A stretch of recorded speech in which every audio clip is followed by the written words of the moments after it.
Oh, we live. Good morning. Good morning. Good morning. Cheers. Cheers to you. Drinking my coffee over here. Well, not actually coffee. You know what I'm drinking. My green tea, sugar-free latte. That's what I'm drinking. How many days have I been sugar-free? Let's see. 25 days. Sugar-free.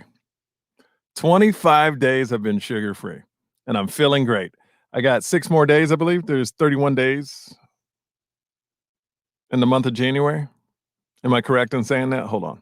I'm looking at my calendar right now. Yeah, 31 days. So Sunday, I'll be able to eat whatever I want. But I was talking to my wife, man. I was talking to my wife. I was like, there's really not anything. I don't have a sweet tooth anymore. I don't. My wife was like, what are you going to get? I was like, I don't know. Like, the only thing I really crave is pizza. And the only reason I haven't eaten pizza is because tomato sauce. It has like 3 grams of sugar in a slice of pizza, and I'll eat about 10 slices of pizza. So I don't want 30 grams of sugar. People checking in. What's up, Heidi? Good morning. How are you, Heidi? Where are you checking in from, Heidi? I know you check in pretty much every day, but where are you checking in from? Eugene, I know you're checking in. Houston, Texas. What's up, Eugene? Thank you so much for being a loyal fan of the Morning Yo. Make sure you spread the word too. Share this podcast, like it, give me lots of thumbs up, and also follow. You have to follow the podcast. Please follow the podcast. Now, always at the beginning of the show, I got to thank our sponsor. Let me find them real quick. Where's our sponsor? Banners. Here we go. Southgate Design. Any flyers, any merch, my hats, my t-shirts, everything I rock is Southgate Design. It's family owned. The guy's name is Eric. He's absolutely incredible. Great guy, great family. And here's the thing. I don't just pick up any sponsors. Like, I actually know this guy. We text all the time. He's really looking out for you. So if you have any design needs, anything, go to that website, check him out. Good people, really good people. Southgate Design. So definitely check them out. Alonzo Bodden, comedian Alonzo Bodden is going to be on. It's going to be pretty incredible with him. He's so good. Alonzo Bodden is so good. Heidi's checking in from Los Angeles. Jenny, what's up, Jenny? Good morning to you. Thank you so much for watching. Let's see, SC Brown. I missed Ivan. I wanted to hear his thoughts. Well, if you missed the Ivan Hall from the Bachelorette interview, all you got to do is scroll down the feed. He's about 3 or 4 interviews down. He was awesome. He's Blasian. I'm Blasian. We connected. Together, we made one full Black and Asian person. That's right. That's right. Ivan was the best, man. He was really good. And I hope one day he's going to be the Bachelor. But we talked about there's no way ABC is going to do 2 Black Bachelors back to back. So he's going to have to wait another year. He will definitely have to wait another year. Sending you love and positivity. That's what we're doing over here. Wing Sandoval. Yo, bruh. You going to try for America's Got Talent again? I'm not going to do it again. What I would love to do, y'all all know my AGT story, and one day I'll tell it again. But what I want to do is go on and just perform once with the crowd, because it was pretty unfair. We didn't have a crowd, and I made some bad decisions on the show, which I wish I could take back. But hey, it is what it is, man. It is what it is. Thanks for the question, Wing Sandoval. I love it. Samsung. Samsung boy. Ooh, I can't say that last name. Samsung boy. Anya boy. Anya boy. Samsung boy. Anya boy. Is that right? I have no idea. I have. Ooh, a nut got stuck in my throat because I eat these nuts too in the morning. Right here, a nut. You ever been eating nuts and it just gets stuck in your throat? You're like, pecan. That ever happened to you? Just happened to me. Just happened to me. You know what's funny is when you get older, you start just choking on all kinds of things. I'll drink water sometimes and just be like, my wife is like, what's wrong with you? I was like, I don't know. The older you get, you just start choking on things. You ever choke on your own spit? I'm to the age where that's happening to me now. I'll just be sitting down watching TV and swallow my spit rum. I don't understand what's going on with myself. I really don't understand what's going on. All right, going through your comments. This is the first 10, 15 minutes. I always take your questions. If you got any questions for me, I answer them before the guests come on. Alonzo Bodden, great comedian. We're going to talk about everything. This dude is amazing. Also, we made this list that's, I think, in the link below. It's the Yo's family favorites. It's things we rock at the house, things we love at the house. So you can check that out as well. Let's see.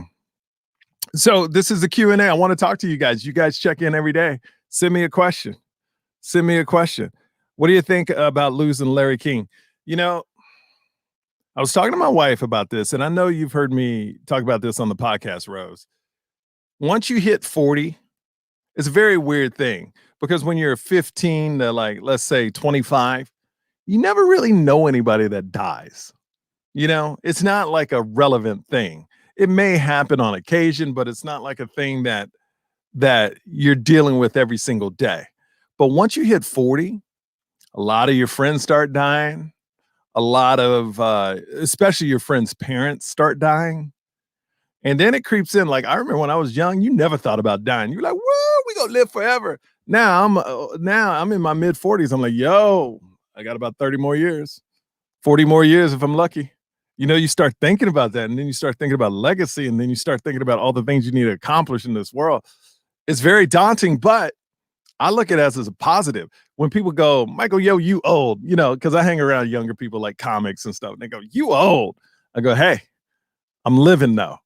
Because a lot of people don't get to all you people watching, a lot of people don't get to our age, if you're 45, 44. So I'm blessed. I'm blessed. So you can call me old all you want, but I'm alive. I'm alive. And that's the most important thing. Make sure if you're just your first time watching the podcast, share it or like it. Give me a thumbs up. That means a lot. Lamar Parker, he says, yo, Alonzo Bodden is the new king of comedy. To me, like D.L. Hughley. Yeah, man. Alonzo's a beast. And he's so smart. That's the thing. If you tuning in, this comic is so smart. I think he has a show on NPR too. Like, the dude is smart about everything. Not just politics. He's smart about everything. Everything. Let's see. Sheila Castor Sexton. Hey, boo boo from Indiana. What's up? You got some questions? Hit me up. Oh, Alonzo's. I see Alonzo checking into the lounge. Yes, sir. I'll be coming to you in a second, sir. Let's see. Wing Sandoval. I haven't heard, but man, I was rooting for you. Prayed that you would pray for you when you got COVID. Hitman from iHeartRadio is how I found out about you. You've got a follower, sir. Well, thank you. Thank you so much. Appreciate it. Man, all you people are checking in. I love it. But Larry King, you know what? I never answered your question about Larry King. Larry King, man, I think is a legend in the business, of course. And I went off in this tangent of people dying. Like, I'm at the age where parents are dying or my friends are dying. It's life. But Larry King, I remember I had a chance to interview him twice. And I also was on his show once. And when you're in the moment, I don't think you appreciate it as much as I appreciate it now. Because I always knew he was a legend. But to me, it was just like he was interviewing me. I think he had this is after CNN. He had another show. It's like more of a podcast. And it was fun. It was awesome meeting him, taking the picture with him. But I think when I look back on it, you don't really, a lot of people don't fully grasp when you're in the moment. And I didn't fully grasp it when I was in the moment. But when I heard he passed, then I was like, oh my God, I got to spend a moment with that person. It's just like Michael Jackson, right? Never interviewed Michael Jackson. Had a chance to go to several concerts. Never went because I always was like, oh, I'm going to go next time he comes around. Sometimes there is no next time, So it's just one of those things, man. Just one of those things. Let's see here. Tiffany, thoughts on Tom Brady in the Super Bowl? Man, the dude is a GOAT. That's a win for Republicans because Tom Brady is a Republican. They so happy. They're so happy Tom Brady is in the Super Bowl. And besides politics, the dude's a GOAT. The dude, he ain't going to win the Super Bowl. He will not win the Super Bowl. Mahomes is the new GOAT, and I don't think it's even going to be close. It's not going to even be close. And when Tom Brady got that touchdown at the end of the half, when he threw that pass, but right before the half, I was like, that's the touchdown that just won them the game. I already knew it was over. It's hard. It's hard to come back from 18 down because literally you have to score every time you get the ball because most teams get the ball only 4 times and a half, sometimes 5. So you got to score every time pretty much. And we're talking touchdowns. We're not talking field goals. We're talking touchdowns. So it's tough. It's tough. I'm gonna take one more question, then we'll go to Alonzo here. Man, thank you for all the questions. We're gonna do this every day. My first 10, 15 minutes, kind of chat with you guys. Now, remember, we started this journey together 2 months ago. We had like 30,000 people on the Morning Yo Facebook page. Now we got over 160,000. I think we're close to 165,000 now. I do it every morning. If this is your first time tuning in, I do it every morning, 9 a.m. And finally, when I got consistent, because I kept promising y'all I was going to do this, but when I got consistent on it, you guys stepped up. So continue to share it, continue to give me those thumbs up. What's the best part of being Asian? I don't know. I love supporting Asian people. I love the culture. I love my mom's culture. I love her food. I love the just straight business of Asian people. Like they don't BS. There's no, it could be bad, it could be good, but there's no catering to your feelings because my mom doesn't care. I remember one of the first things I bought a new house and my wife cooks, but she doesn't cook every night, right? I wouldn't say my wife is a chef by any means. She may cook twice a week, right? So we got this beautiful house, new kitchen, and this is my mom. She walks into the kitchen and goes, "Oh, what a nice kitchen for someone that don't cook." And I was like, "Damn, mom is going gangster." But that's my mom. That's my mom. I want to bring him in right now, man. I love this guy. He's so smart. Let me bring him in. Alonzo Bodden. What's up, my man? What up, brother? How you doing? Am I I, on? Can you hear yeah, me? you're on. Yeah, you Okay, seem cool. like an old man. Am I on? Am I on? Is this thing working? No, man, it's a technology thing now, right? Like we're all in this world of Zoom and StreamYard and whatever else. And for some reason, I have a mic. I use my headphones. They work on this one. They don't work on that one. Like you got to go through the settings every time. So Oh yeah. yeah, so I have to do the old man thing. Am I muted? Eh? What? No, it's true. It's true. It's so weird. Like I talk about it a lot on this show, and I'm readjusting my camera angles too. But I talk about it all the time how because you're a little bit older than me, but our generation, the people we grew up with, I don't think ever you will see again how something is not there and now it's here as far as the internet technology. Like back when my dad was growing up, they had cars, and they may have got an air conditioner, or they may have had, oh, now you don't have to like physically roll down your windows. Now, like they're driving this. So I don't think you'll ever see another time where things just explode out of nowhere like what we're living right now.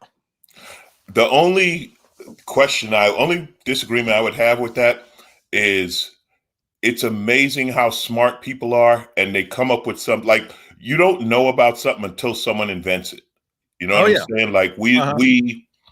we didn't think about the internet's a perfect example because we watched the telephone, right? And I'm more than a little older than you, but but we watched it. We watched go from the dial phone right to the touch tone phone. I remember that. I remember when you got the push button phones and that was a thing. And then we started using the touch tone phone to like you would use the tones. You could log into your bank or whatever else from the phone. You could just make the call, right? We went from an answering machine to voicemail.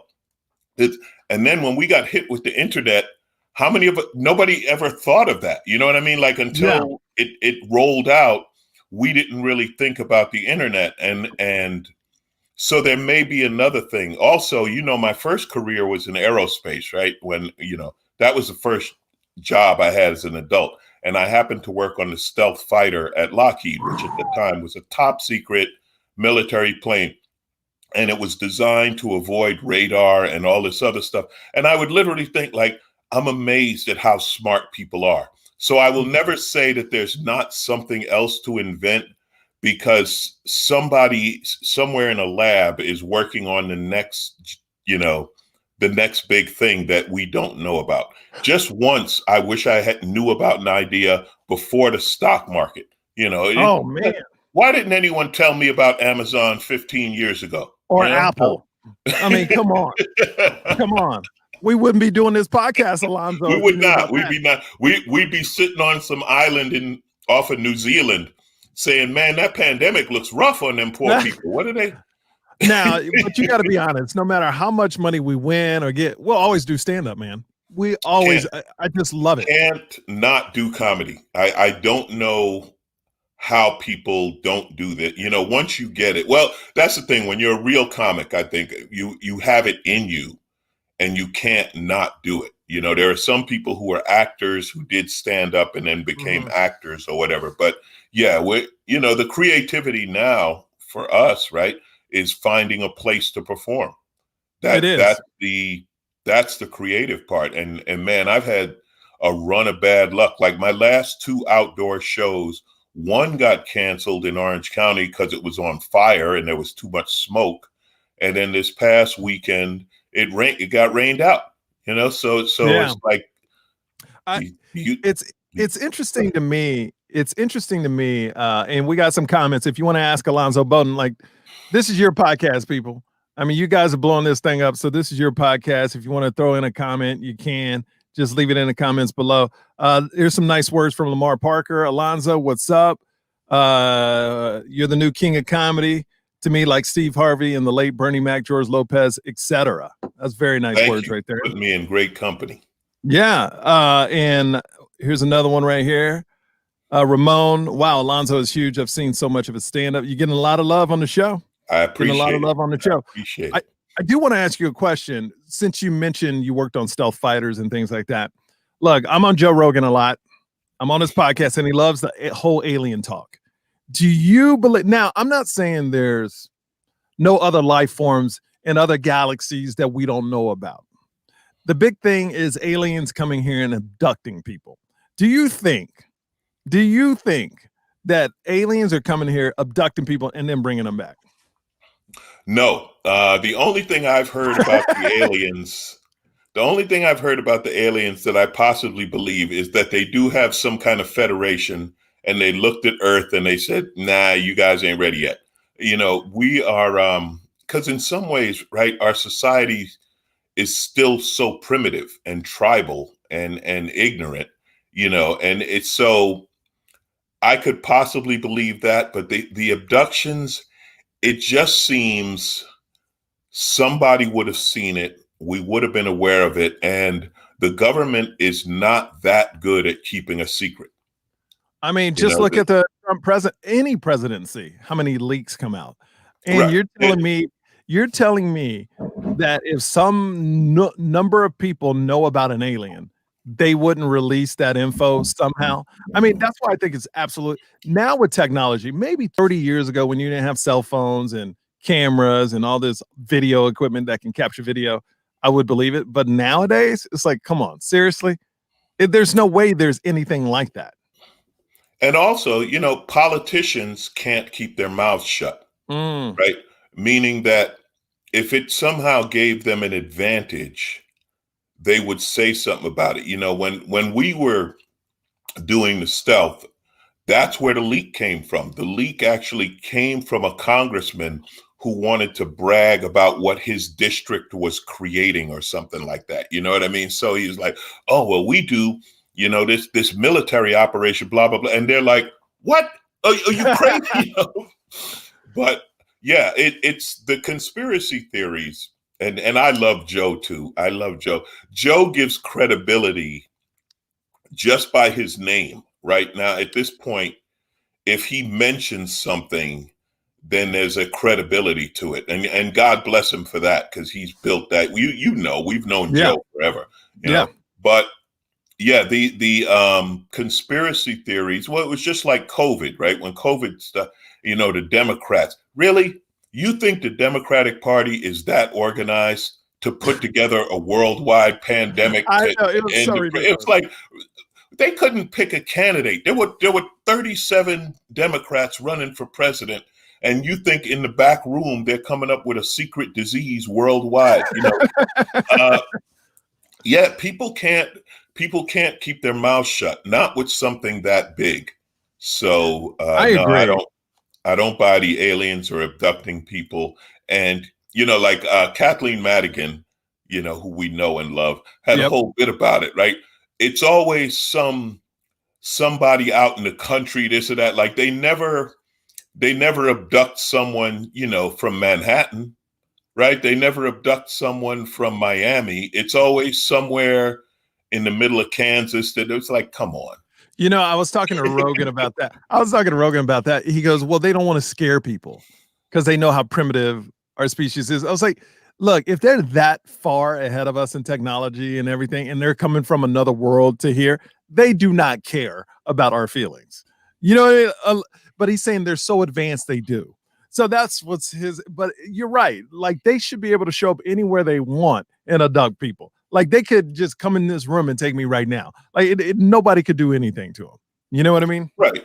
Or they would be randomly seen by someone. I mean, remember Yeah. now, every one of us is walking around with a camera, right? Our cell phones, everyone's got a video camera Yep. in their pocket. Somebody would see something and have definitive video, not that might be a weather balloon or that's an airplane going the opposite direction. So no, I don't And I also feel buy that it as aliens. I also feel though that the government has things they're testing up in the air too that they're not telling people about. So I really believe the government is throwing stuff in the air, testing it, and people see that, take pictures of it, and they're not going to explain it. The government's not going to tell you what they're doing. Absolutely true. And not just in the air. The government's testing things all over the place that we don't know about, and that they're like, no, you didn't see that. Yeah. It's the Men in Black. Like, nope, it's gone. Well, right. There was this. My friend is a radio DJ in Miami, and they saw this thing in the sky that was bouncing around. So one guy, my friend's friend, took a picture of it, and then a black Jeep pulled up or a black SUV came and took his phone, emptied it, and gave it back. And I don't know if I believe that, but I guess it could happen. I don't know. I think that could happen, but we're having that right now in LA, right? They keep seeing the jetpack guy, right? Yeah. The guy who's flying around near the airport with a jetpack, but he's too high up for it to be one of those jetpacks. Like, I don't know if you ever did that one where you fly over the water. It's no, like I've never done that. I don't do. Yeah. I don't. First of all, I don't do anything dangerous. Anything that can kill me. That Alonzo, that's white people stuff. Like, no, man, I did it. Oh well, my God. I did it with a white guy, so maybe you're right. Well, there you go. Like, I don't endanger my life for no reason. I would never do that. I fly enough, like I told my wife, we were talking about something yesterday. We were like, people that fly, like every time you go up, there's a chance of something happening. I fly enough. I'm not going to do it in my leisure time to leave the ground. You know what I mean? But you were saying, I cut you off. You were saying something about. No, I was just saying that we've been seeing the jetpack guy, and they're talking about that. Is it real? How's he doing it? This or that. Like, that's the kind of thing that could easily be a government test from some, one of the military defense companies out here, Northrop or Lockheed or something like that. It has a guy testing it. And they'll just be like, nah, that doesn't exist, until it does. If you're watching the pod, feel free to leave a comment, a question. We love the questions. Ramon sends one in. Did you ever did you ever do BET Comic View for the reboot? I think that might be before its time, though. Ramon, nothing's before my time, except George Wallace is the only connection I have to before my time. George Wallace started doing comedy in the Cretaceous period, actually. You know what? How does it feel? Comic View. I did Comic View 3 times. I did it with DL, and then I did it with Cedric, and then the last time I did it was like the early 2000s when Kevin Hart was the host. So it had rebooted for Kevin Hart, but I don't know if it's rebooted again since. So yeah, those are my comic views. What has been because How long have you been in the game? 30 years now? Almost. This year's 28. It's my 28th. 28. What's the highest high and lowest low so far? Wow. Publicly, I'd say the highest high was Last Comic Standing. Mm-hmm. But on a personal level, the highest high was probably still Just for Laughs, probably doing New Faces at Just for Laughs, because that's when I became a comic. You know, it's funny. You mentioned Rogan. My first gala year in Just for Laughs, and for your listeners, Just for Laughs, biggest comedy festival in the world. And the gala is the big late night show you do that's televised across Canada. So I did New Faces in 97. They brought me back in 99. And I was cleaning out my office and I just found the program from 99. And it was like Wanda Sykes and Rogan and Cedric the Entertainer. And I remember going up there. Now, at this time, I'm doing comedy for 6 years, right? Mm-hmm. So you'll feel this, Mike. I'm doing it for 6 years.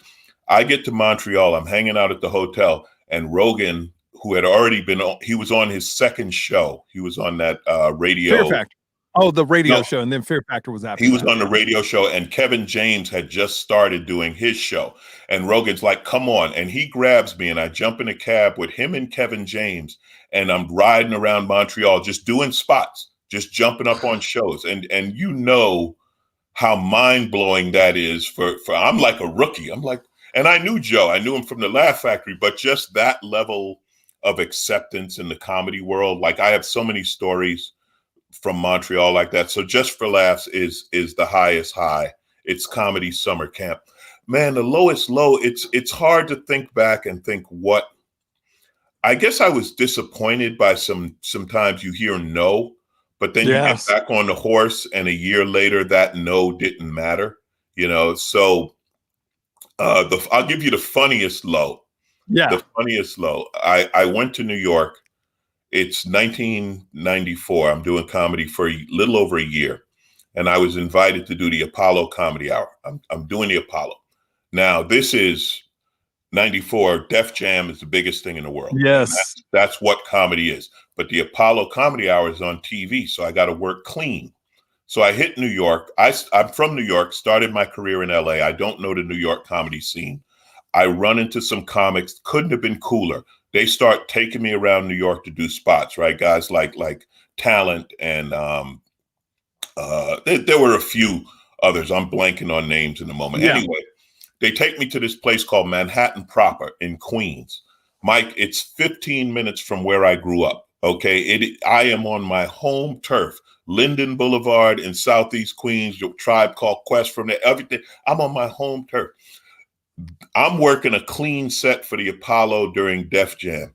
They didn't just boo me off stage. They booed me out of the lobby onto the street. I was standing on Linden Boulevard questioning my existence.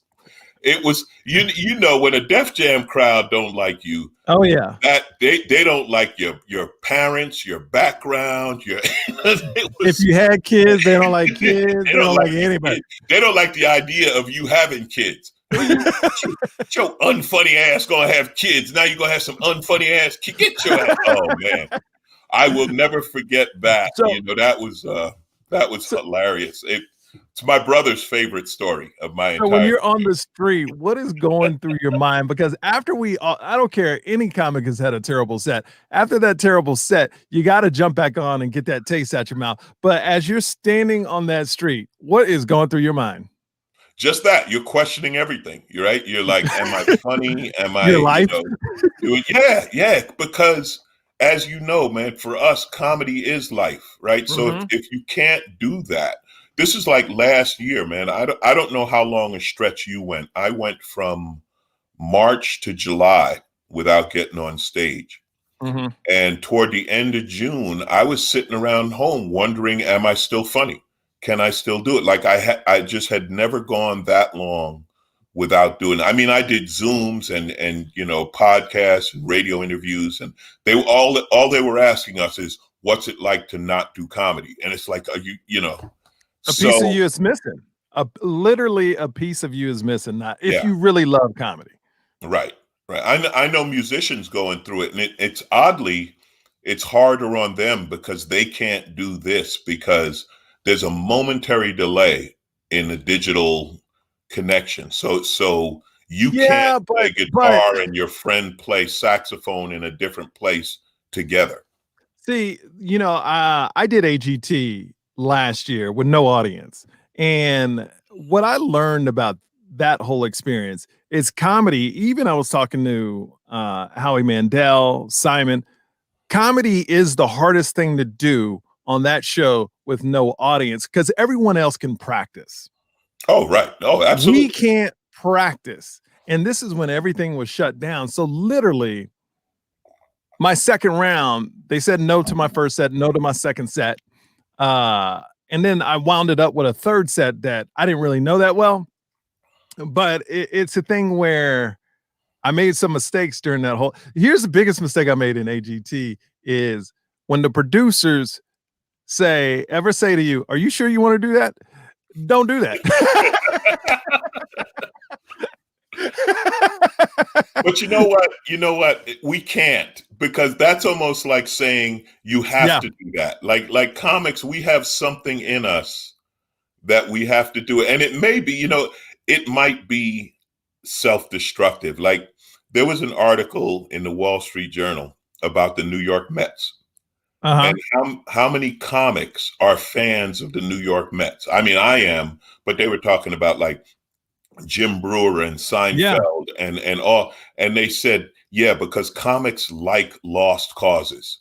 And as many of us out here are Clipper fans, I really think that's true. We like lost causes. So when a producer says, that's probably not a good idea, we're like, all right, that's the Oh, one. that's a great idea.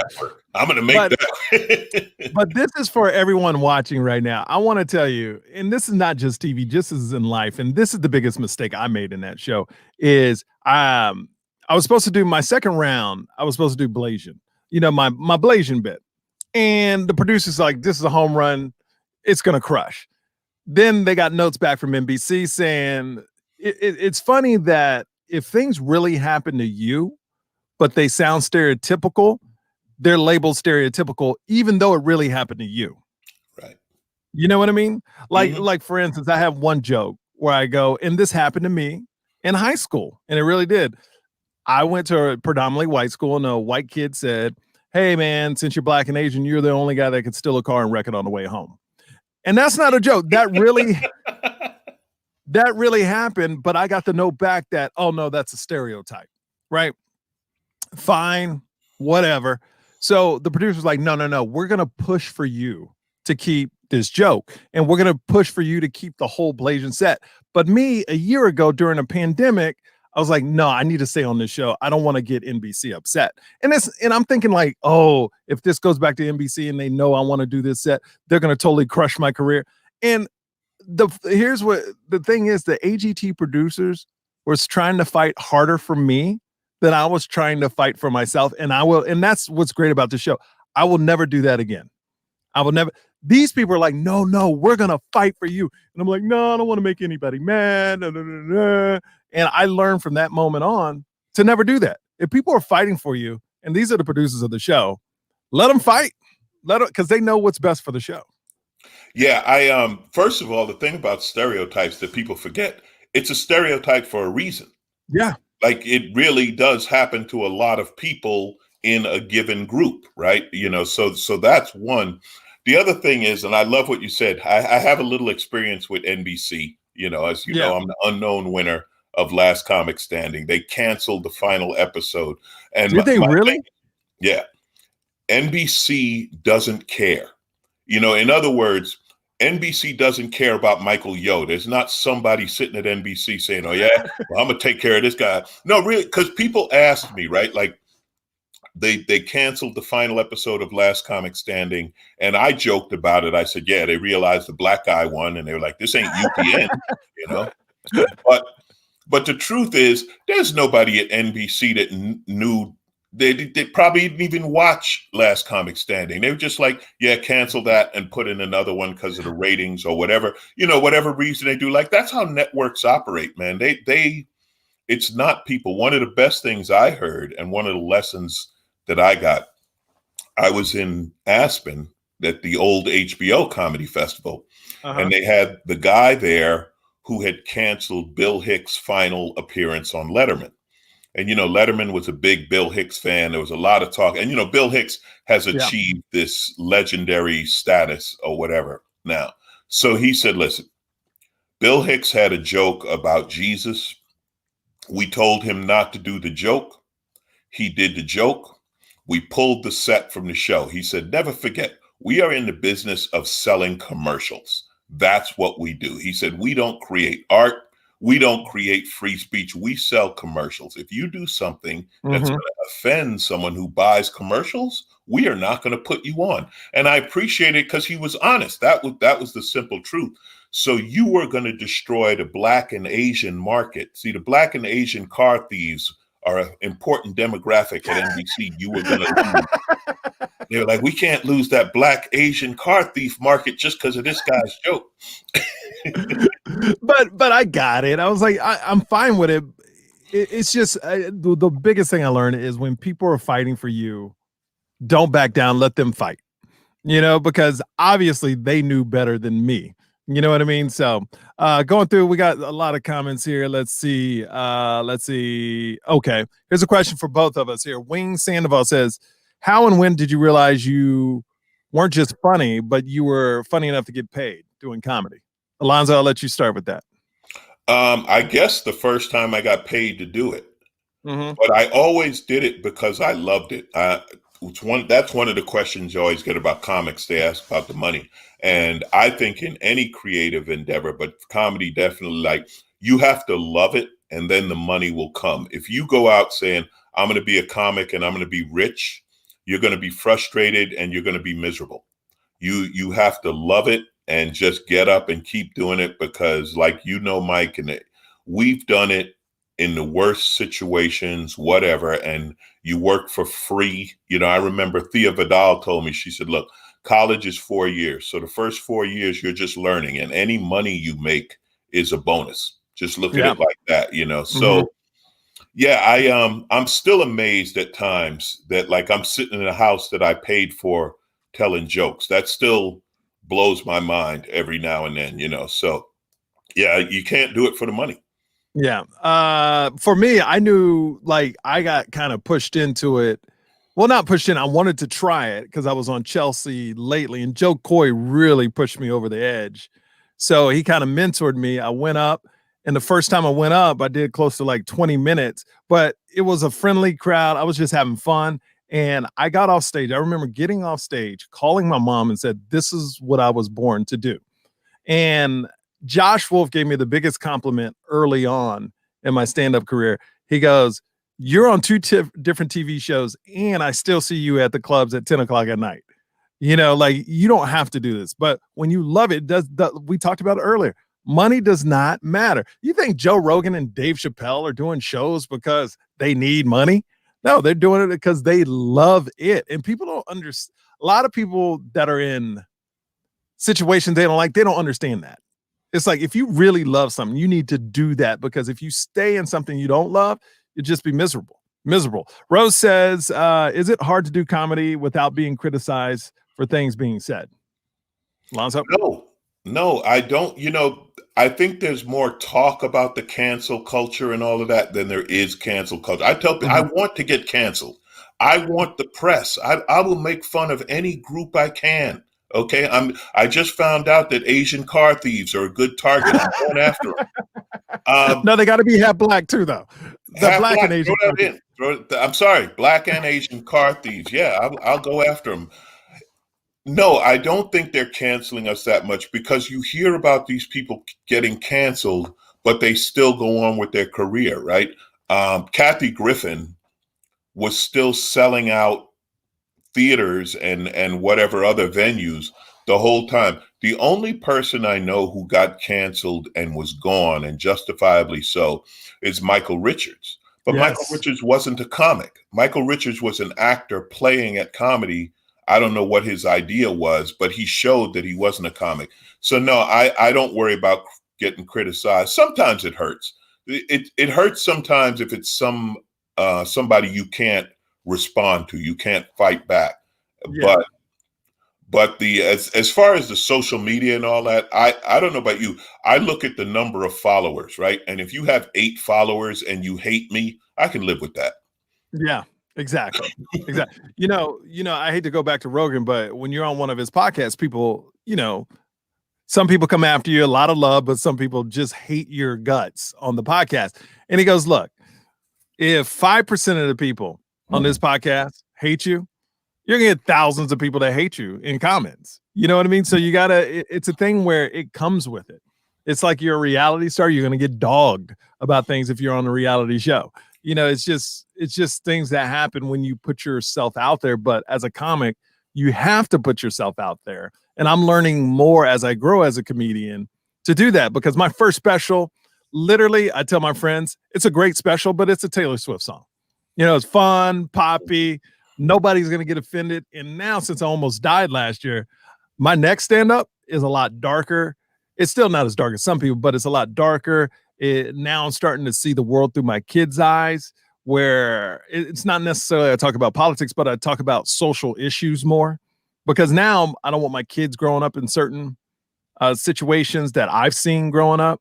So it's funny how comedy also grows with you. And I feel that when comedy doesn't grow with you, that's when you lose your audience, because they want what you're doing right now. They don't want you 15 years ago, 20 years ago.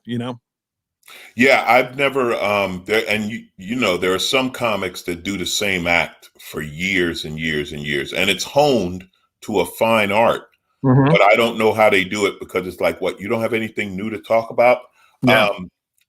I love what you said. You got some great material. You with your almost dying and having kids. I got Oh. nothing new, man. I'm looking for something new. All kidding aside, I've Yeah. been looking for a new inspiration. Like, I love doing topical and doing the Yes. news.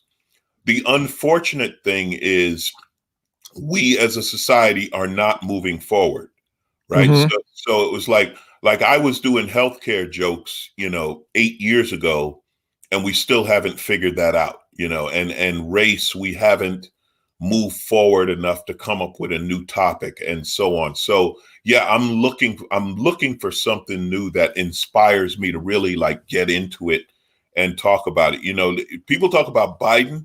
You know what I love about Biden? You know how great it's going to be for the White House to be boring again? Like, Oh, just to hear, 100%. oh, today the president walked his dog. It's like, really? He didn't offend 20% of the population? Oh, what a great day. It's like, It's so so it's so amazing that, and I knew we were going to get to politics, because that's what I love talking. Because if you don't know, and what you wouldn't know, because I call Alonzo when I have questions about the world, or I'm working on a bit, because I really want to know, because he's older, he's wiser, he's seen it all. And it's so interesting where the joke is, like you said, a boring White House. But how sad is that we got to a place where we're all wanting a boring White House? We never paid that much attention to a president before, and now we're like making jokes that, oh, it's going to be boring, which is, in one way, it's funny. In one way, it's really sad. well, yeah, we have a lot of situations like that, right? That Mm-hmm. are really sad when you look at them. And especially if you get the voices from overseas. On Yes. Inauguration Day, I was getting hit up by friends from London. I was getting hit up by a lot of Canadian friends, and they were like, thank God. Oh man, you guys finally got a president again. You finally got it right, Mm-hmm. which is really mind blowing. And it's still, it's, I don't even know how to explain that negative side. And, they get on us about being liberal and this and that. Well, it's like I said a long time ago, read a book, like find out the truth. This whole QAnon, Oh my goodness. MAGA Stop it. cult, Oh, that, but the amazing thing is how large a percentage of the population it is. The the people who deny, oh, there's no such thing as white privilege. Really? Because white people stormed the Capitol and walked away alive. And now they're talking about not charging some of them. Like, how do you not charge people with a crime? How does a woman who stole a laptop from the Speaker of the House's office get put on house arrest? And for that matter, what's it going to take for a white woman to go to jail? Honestly, where's that bar? Because we see this craziness, and they keep getting like, no, well, she was misguided. What? And always, and here's the thing I try to stay away from is, when we say white people, we got to say some, because let's be honest, I think where white people can kind of take advantage and jump on other ethnicities is when we go, white people do this. I think as an ethnic person, we always have to say some, because that lowers the temperature, because a lot of white people were marching with black people in BLM. You know what I mean? And I think a lot of, I think, no, I'm not saying anything about you, but as far as me, it's like, some white people do go to jail for things they deserve to go to jail, and some get off, which we saw at the Capitol. That was absolutely ridiculous. I just think it's entitlement, and it's something that it blows my mind when I hear some white people said there is no racism. But on the other half, I married a white woman, and I noticed things, and she's learning about having mixed race children. She just never encountered things. So she didn't know. It wasn't like she was racist. She just didn't know the other side. She wasn't educated about it. You know what I mean? Which I think absolutely. A lot of people, yeah. Absolutely. And what you say, see, to me, when I say white people, it's implied that it's some white people, right? Because the intelligent, but the people that want to start fires, they're like, oh, you said all white people. They know that. They know it's not them. Just like in the black community, and we've had to deal with this, just the fact that there are multiple black communities, right? Because initially we were considered a monolith, and then they were like, oh, wait, there's this group and that group and within the black community. And my thing lately that I've been talking about is, and you talk about BLM, and this was a great example, it's up to white people to talk to other white people, because they're not listening to us. But when someone who looks like them says, hey, this is wrong and this is why, then they don't go into that defense of, well, you're talking about all white people. You know what I mean? Like, this is a time when I think it's on them to talk to your friends, right? Because we're finding out, and people, if there's one thing that the whole Trump presidency and all that showed, a lot of people found out what their friends believe and who their friends are. And this is something that white people have had to deal with. Even in comedy, white comics have dealt with that more than we have, because no white person's coming to me with MAGA stuff, right? No. But if they see a white comic, like a middle-age, white, they'll go to them and start talking all this, and they're looking at them like, the hell is wrong with you? Like, no, I don't believe that, And so it's almost like, okay, they want to talk about black on black crime. We got to talk about white on white education. Yeah. Talk to your friends. So when I say that, I don't worry about them getting mad, because there's a certain group that's going to get mad no matter what. But the ones who know what I'm talking about, they know it's not them. And they're like, yeah, we do have a problem with entitlement. And what you said, so true, that there are a lot of white people, they just never encountered it. They've never. And to my thing is, okay, if you've never encountered it, don't tell me it doesn't exist. Just accept the fact that I know what I'm talking about because I have encountered it, and maybe open your mind to that. And I always relate it to height, right? I'm a tall guy. I'm 6'3". You're tall. You're over 6 feet, right? I'm like close to 6'3". Yeah. Right. So there are things that somebody who's 5'6", 5'7", they deal with that I never even think of. I was with my girl, and I reached up. She's like 5'5", 5'5.5". They always claim that half, right? Yeah, exactly. I reached up and changed the light bulb, and she was like, "You can touch the ceiling?" Like, and to me, that's nothing. but she had never thought, like, I would never think like, wow, but that's what it's like, so there are things that we have to understand that other people go through that I don't go through, but I can't discount the fact that they do. Maybe Now, I can learn from it, or maybe I need to shut up or something, but I can't discount what their experience is. Well, don't discount my experience. Don't tell me racism doesn't exist because you've never encountered it. so was talking to one of my friends, and he's a white guy, and he's very smart, educated.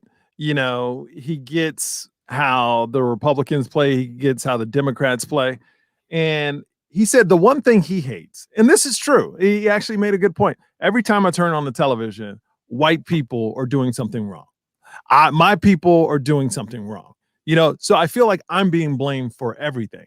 And that's kind of a narrative that that news outlets want. Because if there's a black on black crime, you don't see that in the news. It's always when a white person kills a black person, or a black person kills, and not even if a black person kills a white person. So he says the narrative on the news is always pitting whites versus blacks as well. He says every time I turn it on, oh, what did white people do wrong today?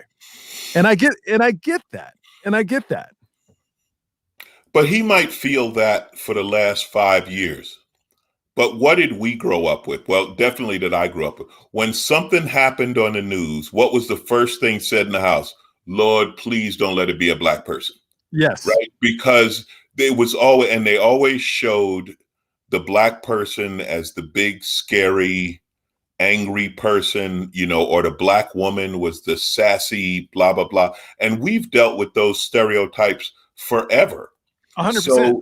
So the fact that you're dealing with it in the past 5 or 10 years, really, well, but okay. Alonzo, that way of thinking doesn't make it right. No, it's not right. It's not now, right. yeah. But getting into that, and this is a deeper problem, right? My brand, okay, is who's paying attention. And it goes back to the fourth estate and who's what. Like, the news is not the news anymore. The news is entertainment. And that is the problem.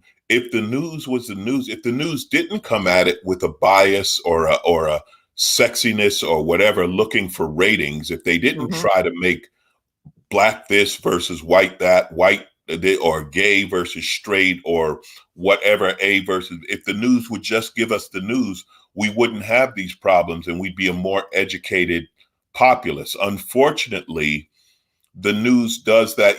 They give a lot more credit to the extreme, right? The people who stormed the Capitol versus the general population of the United States. That's a very small percentage. It was 2,000 crazy. It was 2,000 people compared to 350 million people that live in the United States. But they give them the credit as if there's a militia on every corner. Yeah. That you have, and I've been through those places. You have too. You've traveled. Yep. I've been through northern Idaho and Montana. You know what? They can have it. They want to go out there and play war and like, oh, we're ready for the government to come get. Yeah, you're fine. The government's not coming to your little compound in northern Idaho to get you. And if you did challenge the United States military, guess what kind of guns they have?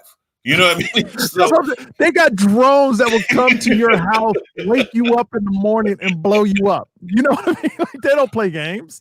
So it is unfortunate in what your friend says. I get what he's saying, but that's, again, a function of the news. Unfortunately, the news tries to create these narratives to generate clicks. I do things with the LA Press Club, and I've talked to them about it, and they said, look, we have to generate clicks to justify our jobs. It's a shame, but that is part of what a reporter has to do. Just, like your podcast is, you get more and more viewers, your advertising money goes up and you make money. This is what you do, right? Well, for them, news shouldn't be about that. News shouldn't be about how many eyeballs are looking. That's what I get paid. News should be about truth. Unfortunately, it's not. You got to search for it. You have to search for the truth in the news. Look, 2007, I moved to Los Angeles to work for E! Entertainment. And I had a friend that worked at CNN at the time. He was an anchor. And he made fun of my job He's like, oh, y'all just reporting entertainment news, blah, blah, blah. That means nothing. And I go, and in my mind, I'm going, oh, but it gets great ratings, you know? Now, the big thing was Angelina Jolie versus Jennifer Aniston back in the day. And I reported that, right? And he made fun of that. Now they're doing the exact same thing where Donald Trump versus Biden. Oh, this is what he said. Biden can have an hour and a half long press conference with very informative things that he said, but they will take the one thing he said about Trump, dump all the other stuff, and that's the headline. It's Trump versus, and they're more salacious than entertainment news. Like that's what the real news is at right now. Yeah, you see it with TMZ taking the lead on stories. Yeah, where you see CNN reporting something from TMZ using TMZ's footage. And I'm in the midst of reading Barack Obama's book right now. I don't know if you've read it or not yet. No. Okay. Well, it's funny because it's in his voice, so it's long. It's a lot of Yeah. How do they spell that in the book? One of the things he talked about was when he first started on the presidential campaign, they told him to stop giving such detailed answers to questions because he's so intelligent and well informed. When you ask him a question, he's used to answering the question. And they were like, no, you got to start speaking in sound bites. And he had to learn to do that because if you asked him what he thought about healthcare, it was like, well, sit down because this is going to take, an hour. I don't have 2 lines to explain the American healthcare problem. And it's very interesting to read and unfortunate. We got Wings as for news reports or updates or events. Who do y'all trust for the facts? Can any reporters be trusted? Now, I'll answer this first and then you, Alonzo.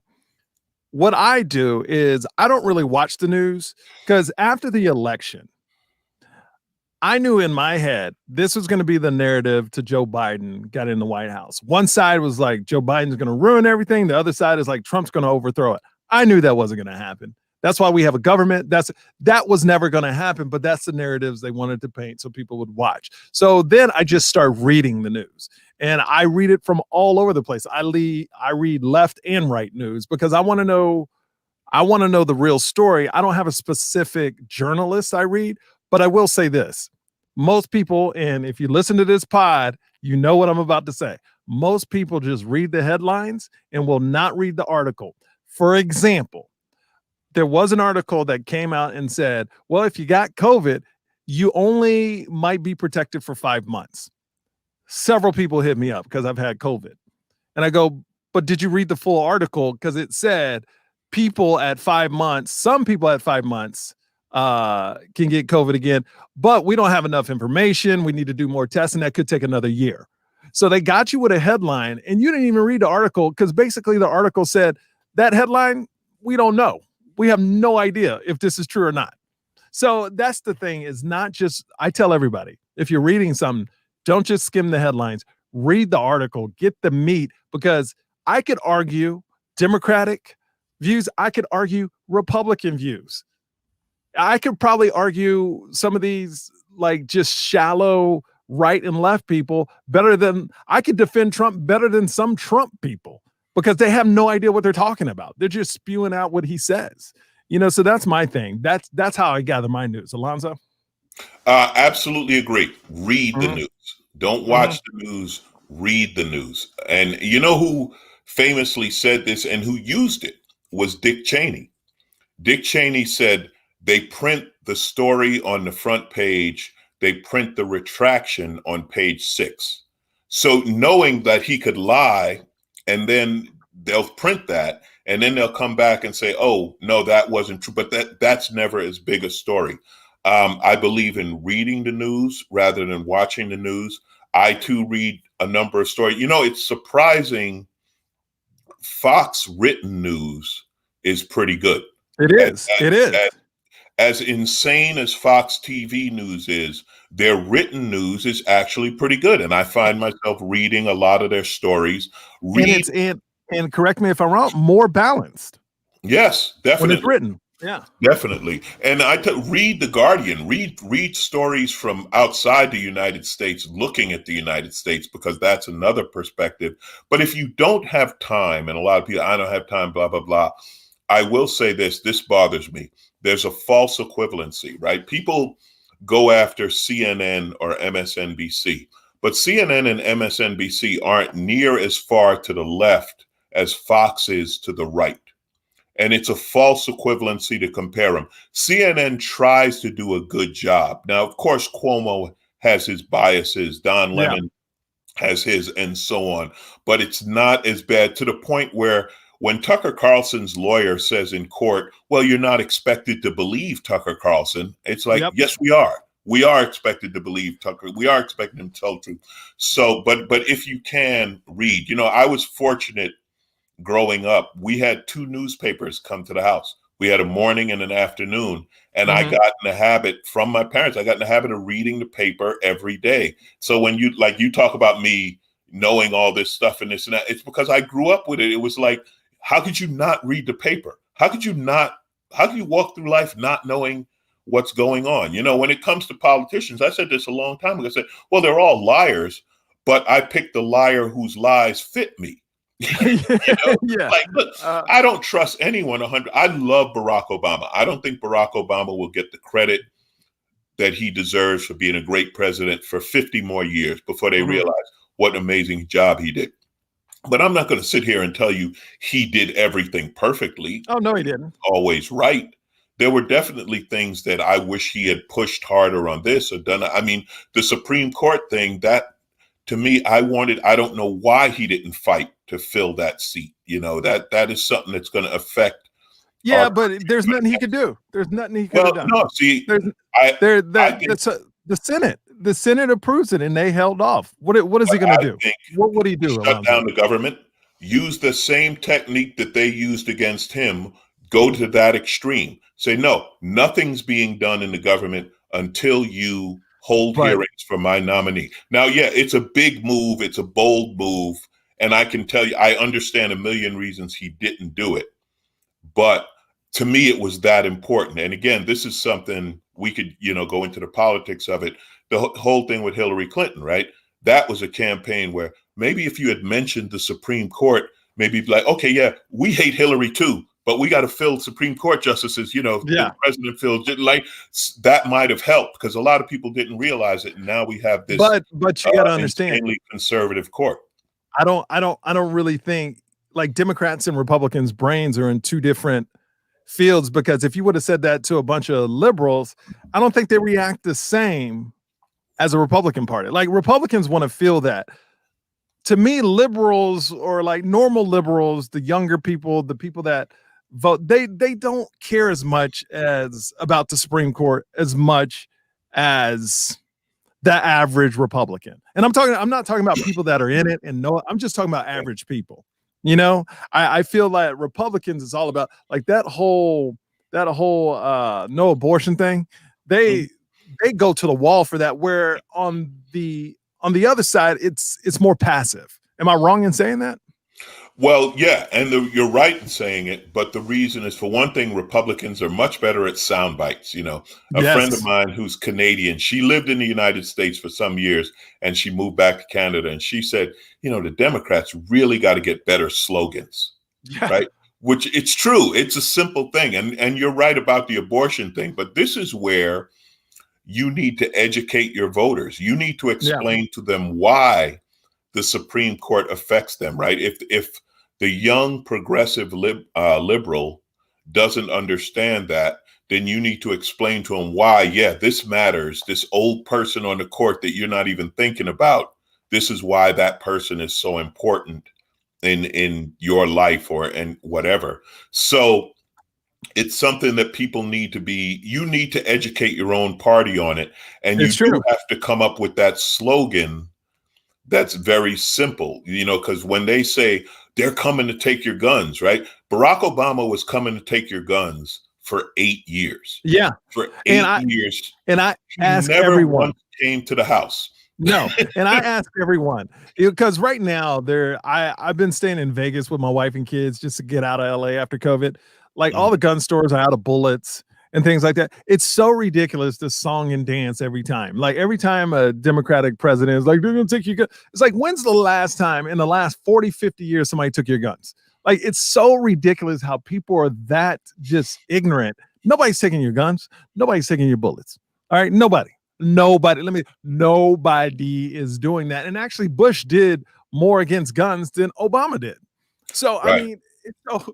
This is just ridiculous, but stupid, uneducated people will run out there and buy a bunch of bullets because that's what the NRA, after a Democrat, they send out this newsletter to all their dummies and they're like, oh, we gotta get more bullets. We gotta get more bullets. It's so ignorant.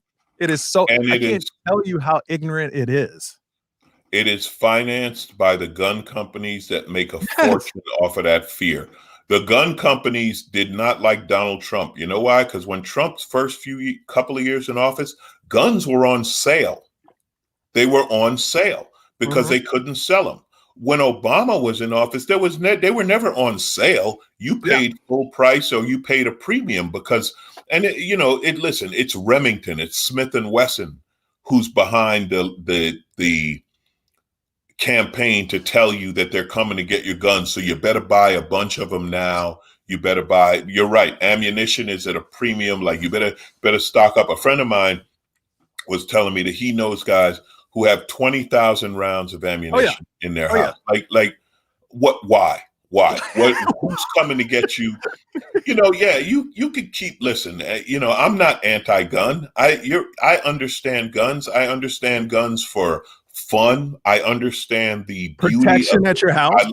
Mechanically beautiful, absolutely for protection of your house. You don't need a semi-automatic, assault type weapon to protect your house. And it's funny you mention these, and we keep going back to Rogan and the podcast. I was on there. This is where Rogan's people go after me. They go after me when we talk about guns because I had bought a gun and me and Joe were talking about it. And this guy was getting all into it. And what he was doing, I can't remember his name, but he's a black guy with the NRA. Like he has a YouTube channel. He's a black gun guy, right? Okay.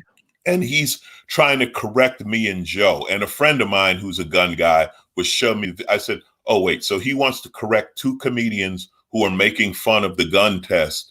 No, his hope was Joe would respond because Joe has 20 million people listening to his every word. Yeah. So he wanted that publicity from Joe responding to him. But we're laughing about it. So, yeah, these are the things that we do need. People need to be more educated on. And a lot of it, like you say, the uneducated masses are manipulated by business.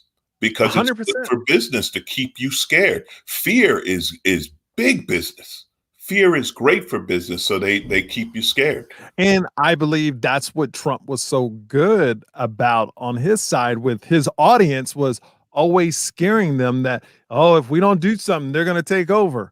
If we don't do this, they're going to take over. If you don't do this, they're going to take over. And it was that whole, and when he says we're, he's not talking about, he's talking about white people.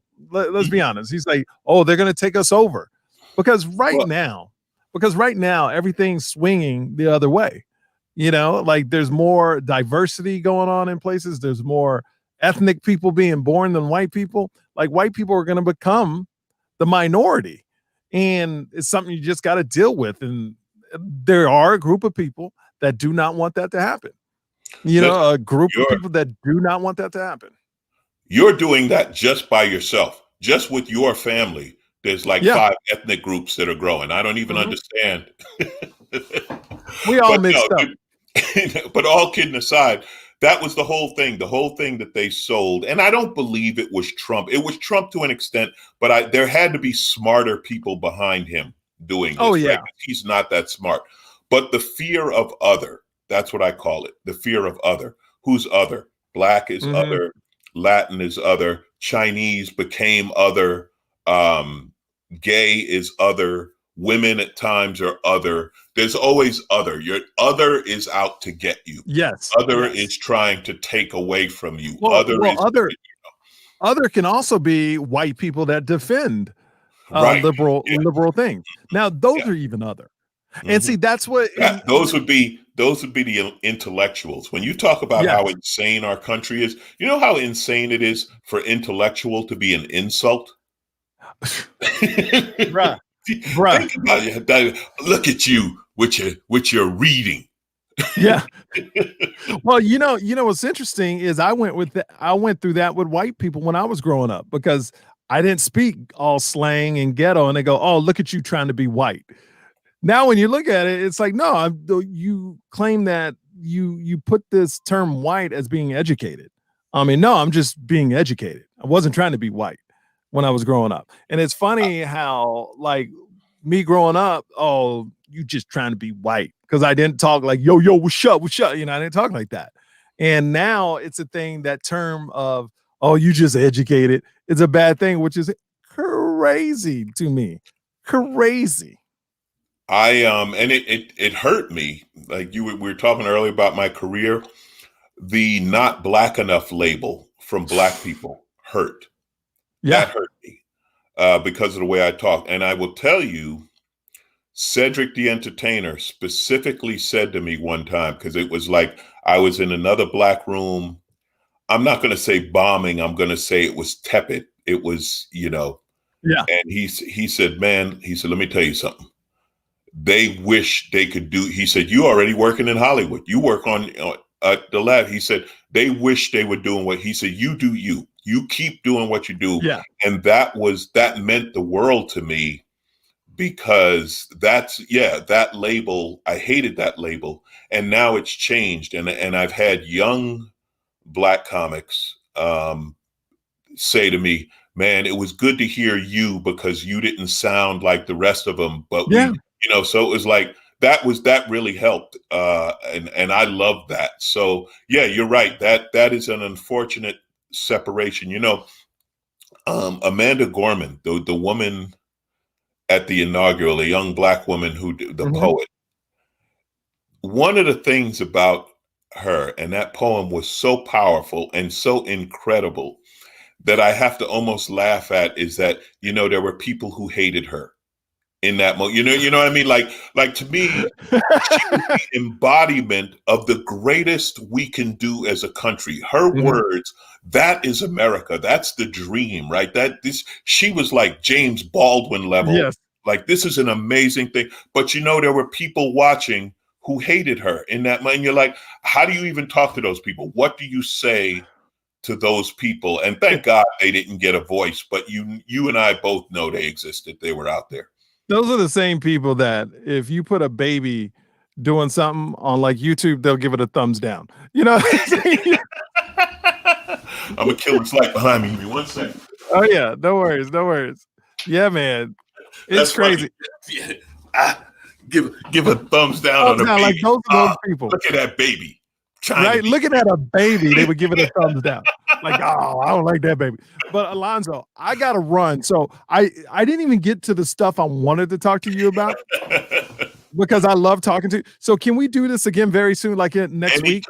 Anytime, man. I love talking to you, watching what you've developed, because you're a multimedia guy, and I admire that. I admire from your entertainment reporting days. And it's funny you say you've talked to me, and I've talked to you like, hey man, who is so and so, and who are they married to? Because I don't know. Wait, who are they married to, and who are they banging on the side? I need to know for this. So yes, man, I love talking to you and your audience. Your audience is very cool. And so you're in Vegas now. Yeah, I'm shooting a couple shows this year back in LA. So now I'm just renting in LA. But after this whole COVID thing, I was like, it's just too busy here. I need to get out. So we're out here, and I'm gonna just go back and forth. So I'll be there a lot. No, I'm gonna give you some advice. Yes. Go borrow some money from George Wallace. All right. He's right off the strip. He's got a penthouse. Just go down there and say, hey, George, you're Mr. Vegas. I'm new to Vegas. Give me some money. Just hit him up. Just. I know. Another thing I'm excited for when Vegas opens up, it's in LA. It's the 3 biggest comedy clubs in the world. You got Comedy Store, Laugh Factory, and Improv. But here, man, I can work out all night long, just popping through the different places here. There So is that's what I'm excited about, you know? there's a ton of work in Vegas, and I wish you the best with it. I love Vegas. I was just talking to someone about there was a time when I was doing 6 weeks a year in Vegas, Yeah. and the thing I'm just glad I'm not a gambler, right? Oh, no, see, I I'd don't have gamble gotten either. a world of trouble, but gambling holds no enticement to me. Me Uh, neither. but yeah, it's a great town. It's a great town for Well, I'm just thinking numerous reasons. Well, I'm just thinking of the mics you can get on, and like I'm even doing things where I'm just popping on people's show. I don't care if I feature because in Vegas, I'm not trying to headline. I'm just trying to get ready when I go out on the road. So I'm popping on friend shows, and then they're giving people like residency for just 2 nights. You know, you can do like Brett Urs. Brett Urs just got residency at this club, and he's doing every Tuesday and Wednesday, and then he flies out. I mean, there's so much opportunity here when things open up. So I'm Yeah. just excited to get a night somewhere, but then also practice a lot. And then when my friends come into town, they can jump on my hot night. So I'm looking forward to the future here, and then going back to LA and performing at all those clubs, just going back and forth. So yeah, man. All right, man. Well, All right. thank you. We'll talk next week. If you like the podcast, give it a thumbs up. Make sure you follow Alonzo. All his handles are right below, so do that. Anything you need to pimp? Anything you're doing? Man, I wish I had something. You know, right now, I'm serious. Like I'm telling you, everything is canceling, and you know, we're in this second surge, right? So my December canceled, my January canceled, and unfortunately, my February is looking shaky. So I wish I had something to plug, man. I just AlonzoBodden.com, and the Zoom shows will be posted. Zo Funny on Instagram. Right now, my next scheduled thing, man, is March 6th and 7th at the Tempe Improv. There you go. So let's hope that stays. I mean, it's getting crazy, but I'll always be online. So yeah, AlonzoBodden.com. Okay, Alice says you guys have class, great inspiration to all. Well, thank you so much, Alice. And we'll see you next time. Alonzo, thank you, man. I'll see you next time. Thank you, brother. All the best. Stay healthy. Stay safe. Yes, sir. You too. You too. Be good. All right. Thank you so much for watching The Morning Yo. Thank you for all the love. Make sure you give it thumbs up because that's how it spreads. Share it if you like. Also, do not like the page. You have to follow the page. That's what Facebook told me. And that's how we've been growing. The likes don't do anything. I think Facebook actually is going to get rid of likes and they're just going to do follows. So all you guys that like the page, don't do that. Follow, and I will talk to you guys soon. Thank you so much for watching. Really appreciate it. All my stuff is down below as well. All right, later.